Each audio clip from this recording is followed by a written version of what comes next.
Welcome to the Barter Edge podcast, your insider guide to smarter business, bigger networks, and better ways to trade. We're here to share real stories, expert tips from different industries, and fresh ideas to help you grow your business using the power of Bartercard. Well, welcome back to another exciting episode of the Barter Edge podcast. I'm your host, Jen, and today I'm here with a very special guest, Dean Keating from D32 Business Networking. Dean, would you like to introduce yourself and tell us a little bit more about what D32 is? Yeah, great to join you, Jen. So I'd be one of the founders of D32. So we launched just over 10 years ago. So we were looking to launch a networking organization that would be different to what's in the marketplace. So we've got a three-tiered model. So we can meet a business owner where they're in their journey, but we have a focus around helping business leaders build better businesses through connection and through education across live events and online platforms as well. Yeah, it's fantastic. Would you be able to share a little bit more about the different levels of membership? Yeah, sure, for sure. So, like, probably where 75% of our members are involved is at a local level. So they meet every 2 weeks for connection, for education, for collaboration, and lead generation. Our mid-tier is called Connect Maxi. It's kind of designed for probably people who are in business a few years. They probably have a number of employees, and they're looking to access the community. And they've got one core event a month, which will have keynote speaker, group mentoring, facilitate one-to-ones and open networking. So supercharged 3 hours once a month. And then we have Connect Premium, which is tailored for seven-figure plus business leaders. So the key parts for those guys would be it's once a month, it's a mastermind forum, facilitate one-to-ones, and an expert speaker on an aspect of business that would be relevant to them. But the beauty of the model, Jen, is it's all interconnected. So there's online platforms, additional events where members from different locations, whether it's local or interesting and sometimes international, can connect for collaboration and all that good stuff. So the whole model is interconnected, which is brilliant, from obviously making further connections and building your pipeline. I love that. Now, you have been a member of Bartercard for a while now. How has it impacted the business, and what success have you experienced since joining?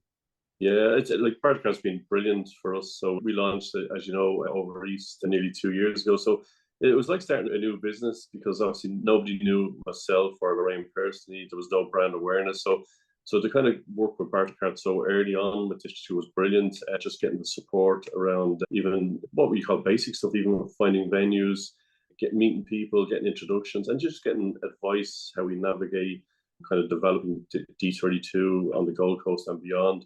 So that was phenomenal. So feel really part of the community of Bartercard, and through that we've met a lot of people who've given us support. We've done collaborations, we've had lead generation. So it's been a brilliant 12 months for us with Bartercard. So I think I kind of nearly met all the team at this stage. So kind of feel part of the family and definitely part of the community across the Bartercard as well.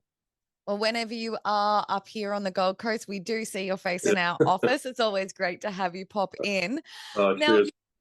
From your experience in networking, what trends or opportunities should business owners be focusing on at the moment?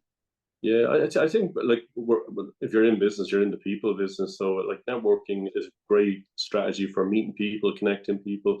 So I don't think the networking has changed so much. We're all still trying to build relationships.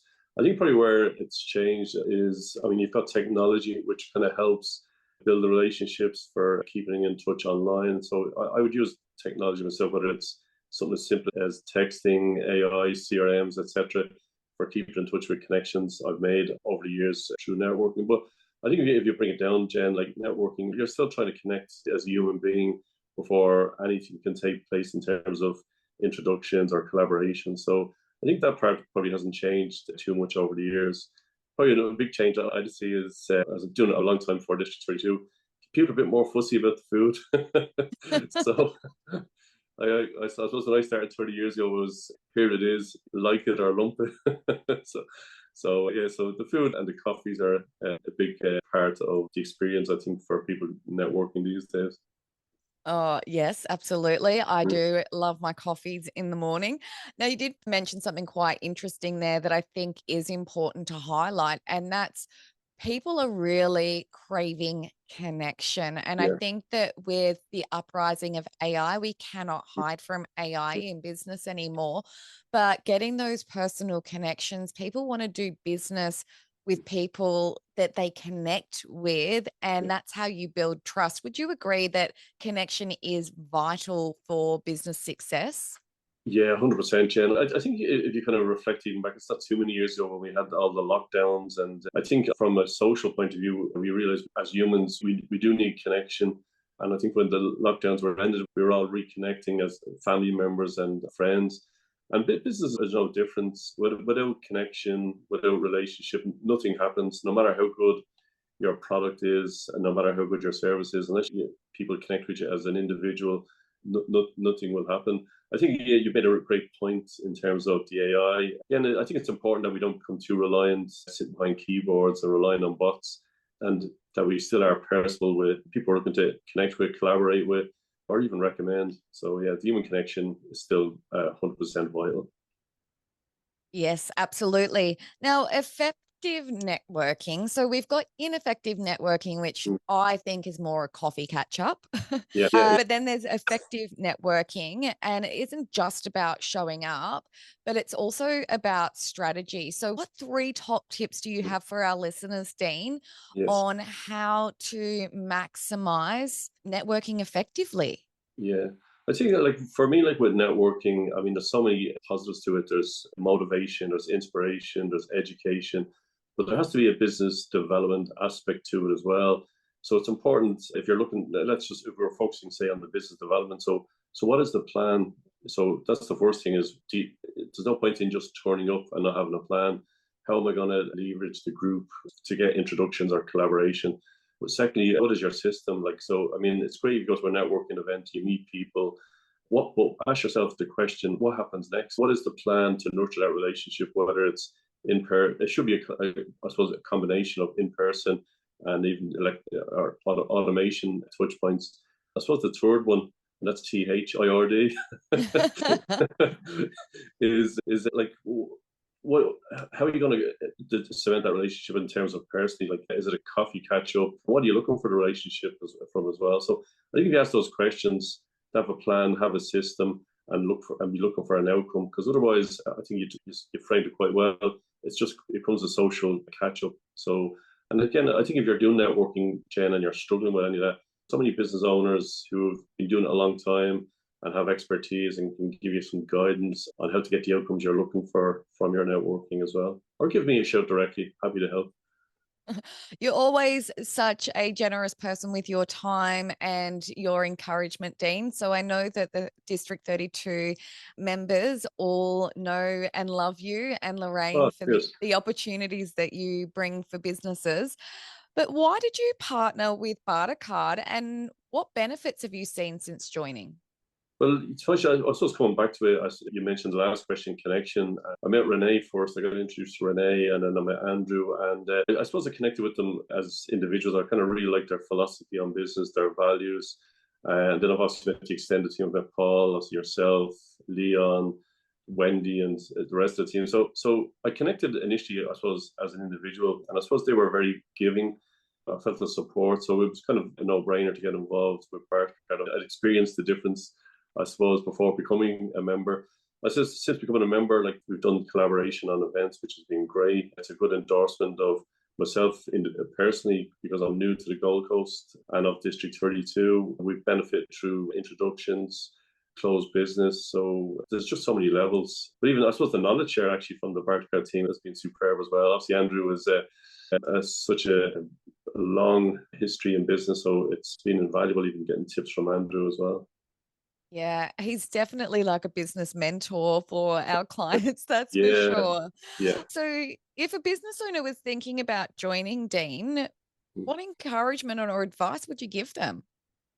To join Bartercard, it's reach out to the team. I think when you deal with any of the members on the Bartercard team, like they're batting for you. Like they're looking to see how can they support you, and they're looking to see what you need.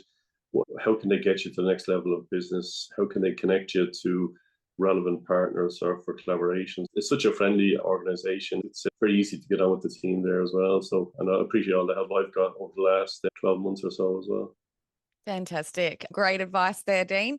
So, Dean, you've got a massive value add for not just the members, but for business owners across the country. And that is the D32 magazine. Can you tell us what that is and how people can access it? Yeah, sure. So, Jen, we launched the magazine almost 2 years ago. So the feedback has been phenomenal from not just from members, but from non-members also. So we get contributions from business leaders across Australia on a wide variety of topics, from sales, marketing, branding, financial strategy, mindset, to support businesses across Australia. So content is superb, and if anyone's keen to contribute, give me a shout. But if you're going to access the magazine, just email me, Dean d32businessnetwork.com.au, and I'll get you a copy fairly quickly. Excellent. Thank you so much, Dean. And thank you so much for being here and sharing some amazing advice with our listeners today. Brilliant stuff, Jenna. Appreciate your time. Thanks again. Thank you for being with us today and sharing your stories and expertise. If you want to find out how Bartercard can help your business, or if you want to be a guest on our future podcasts, contact our team at hello@bartercard.com. Make sure you tune in for our next episode of the Barter Edge.